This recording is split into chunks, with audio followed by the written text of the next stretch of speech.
A casino executive recently admitted they are glad the buffets are gone because those buffets attracted the wrong type of customer. Think about that for a second. The wrong type of customer? But here is what is truly disturbing. This was not a slip of the tongue. It was a confession about a calculated plan that has been years in the making. In this video, I will reveal the documented corporate strategy to transform Las Vegas from a working-class destination into an exclusive playground for the wealthy, starting with the systematic destruction of buffets. The real question is, did they succeed? Let me show you exactly what they stole from you. The Vegas buffet was not just cheap food. It was the cornerstone of working-class Vegas. For decades, these all-you-can-eat havens were the great equalizer, where families could enjoy the Vegas experience without breaking the bank. A family of 4 could sit down for under $20 total.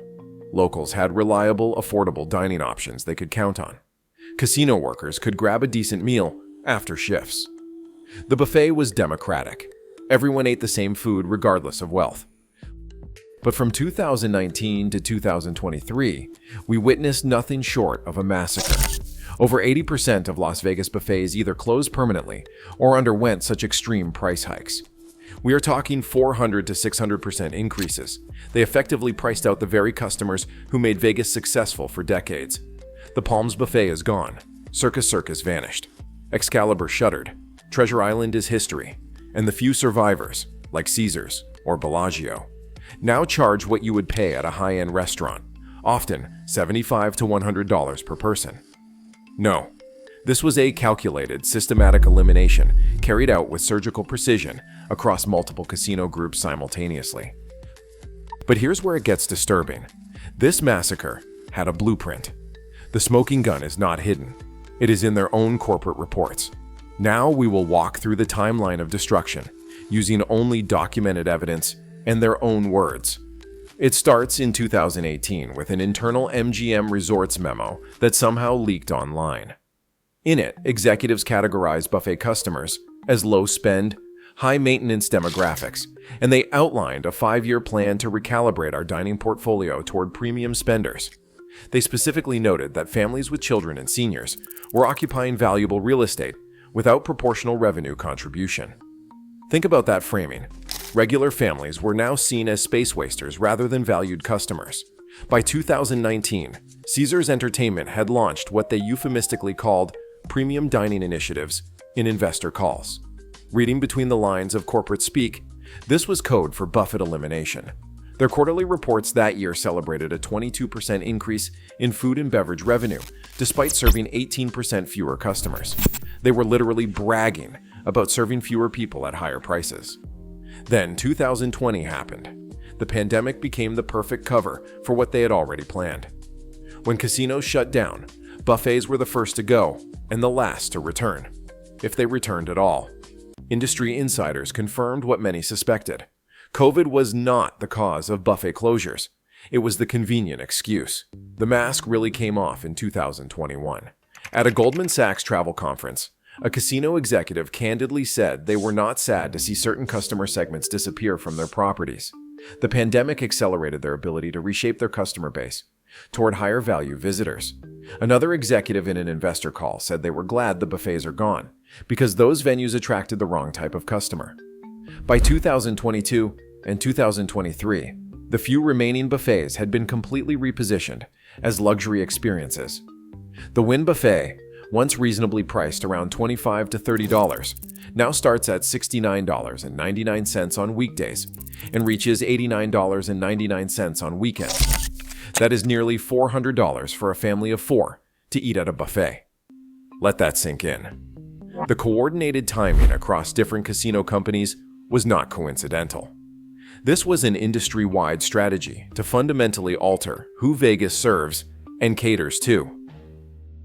But what is driving this coordinated assault on working families? Wall Street does not care about Vegas families. They care about profit per square foot. The financial motivation behind this buffet bloodbath is not complicated. Corporate shareholders and the private equity firms that now control most major casino groups demand maximum revenue extraction from every square foot of casino space. The math was brutally simple. Traditional buffets generated about $15 to $25 per customer. High-end restaurants, celebrity chef concepts, and elevated dining experiences generate $100 to $200 plus per customer. Multiply that difference across thousands of daily customers, and you are looking at millions in additional revenue. But it goes deeper than just food revenue. Internal documents show that buffet elimination was part of a demographic engineering project.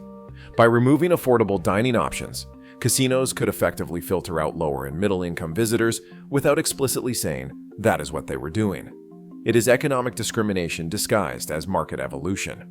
Industry analyst reports reveal that major private equity players like Blackstone, which has held significant stakes in multiple Vegas properties, push this customer optimization strategy across every major casino group simultaneously. One private equity executive told a trade publication that Las Vegas has been underpriced for decades, and there is significant upside in correcting the value proposition. Translation: charge a lot more for everything. What we are witnessing is the Wall Street-style transformation of Las Vegas.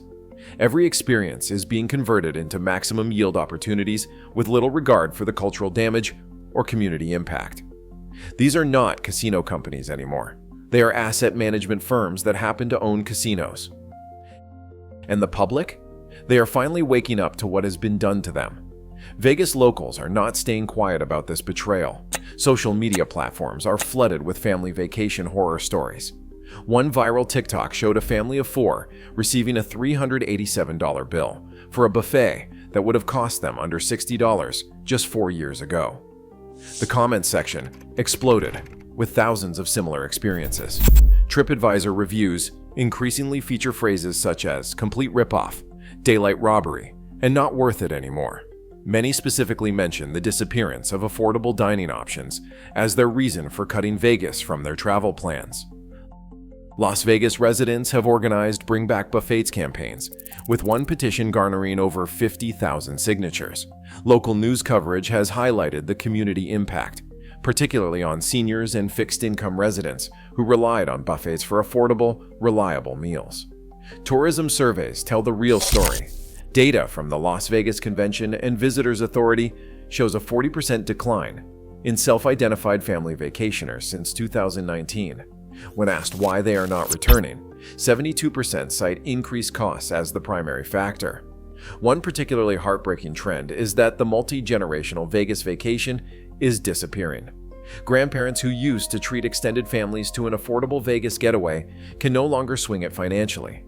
These were the loyal customers who visited Vegas 2 to 3 times a year for decades. Now they are being shown the door. The public is slowly realizing they have been priced out of their own city, and the buffet was just the beginning. Killing buffets wasn't the end game. It was just step 1. The buffet elimination was phase 1 of a total Vegas transformation project. The blueprint doesn't stop there. Phase 2, already well underway, is the elimination of locals' gambling promotions and benefits. Time was when Las Vegas residents could count on special slot tournaments, match play offers, and generous comps. These programs created goodwill and ensured locals would bring their visiting friends and family to their favorite casinos. Today, most of these programs have been gutted or eliminated entirely. Phase 3 targets middle-class hotel stays. Resort fees now add $45 to $55 per night at most properties. Parking fees add another $18 to $30 daily.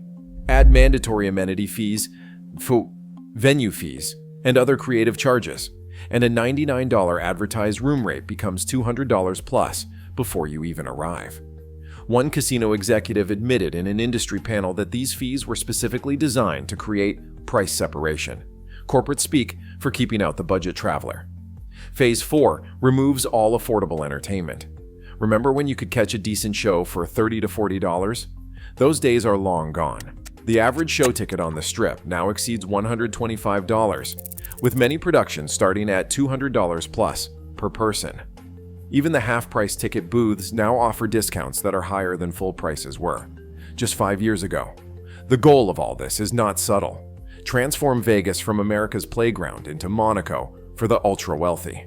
Every traditional Vegas experience that attracted middle-class visitors is being systematically priced beyond reach.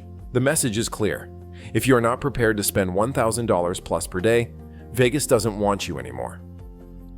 So what's the real solution to fight back? They need your money more than you need their overpriced city. The solution is not complicated. It is economic pressure. These corporations only respond to one thing: the bottom line. If enough people vote with their wallets, they will have no choice but to rethink their strategy. First, support the few remaining value-focused properties. Downtown Las Vegas still has some casinos that have not completely abandoned the middle class.